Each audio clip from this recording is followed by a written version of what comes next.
putting this together. I typically don't go for comedy shows because I don't find Nigeria funny. Yes, it's true.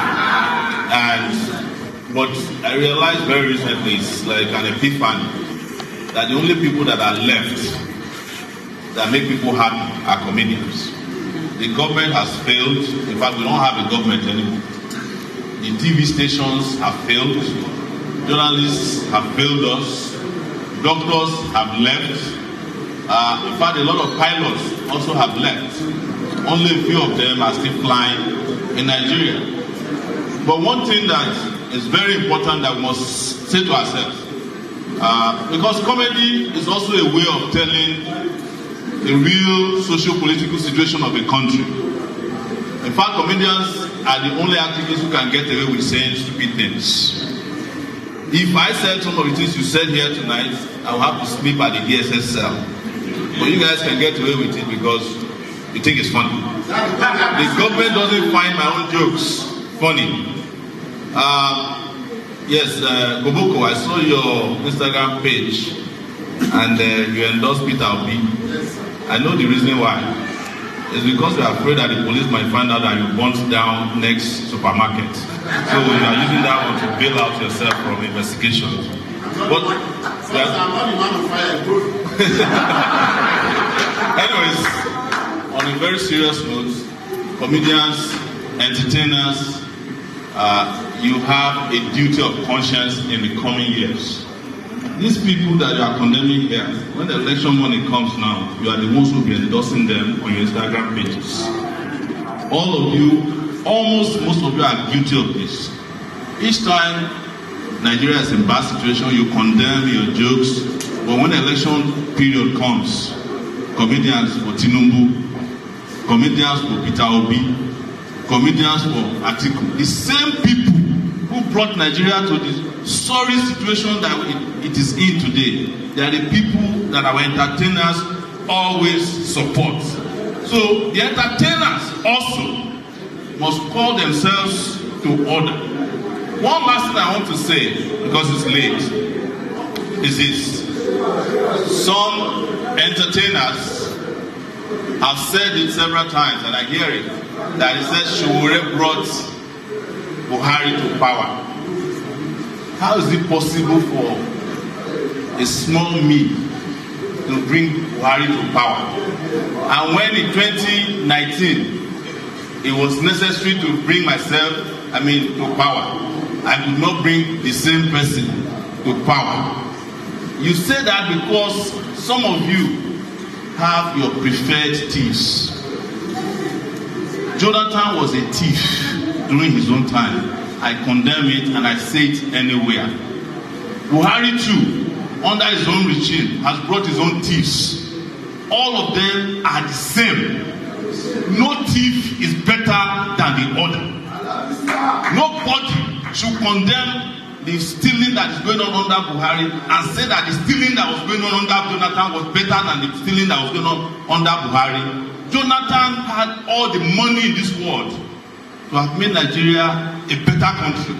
What did they do? They were buying houses, buying gold, and stealing money in this country. And you say that that kind of a regime is a good regime, and you want me to accept when you are condemning Buhari as a thief or his ministers as a thief. I know that when Jonathan was here, it was good for comedians because the Niger Delta militants occupied Abuja and they had free money to give to comedians. And you love that. But it wasn't their money that they were giving to you. It was Nigeria's money that they stole, that they were giving to you. So if Buhari's people too are stealing, you must condemn them the same way. You must condemn Jonathan the same way you are condemning Buhari now. Otherwise, you are not different from both of them. That is the truth. You cannot praise one thief over another thief, even though the thief might have benefited you when he was in power. It's your money that they were stealing and using to feed your careers and your talents. It is not their money.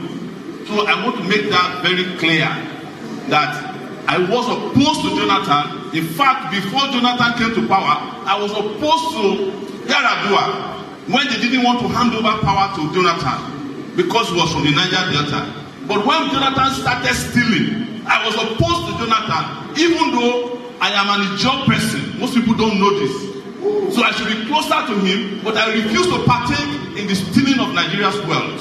So I opposed him. And when Buhari came to power, I was also opposed to him.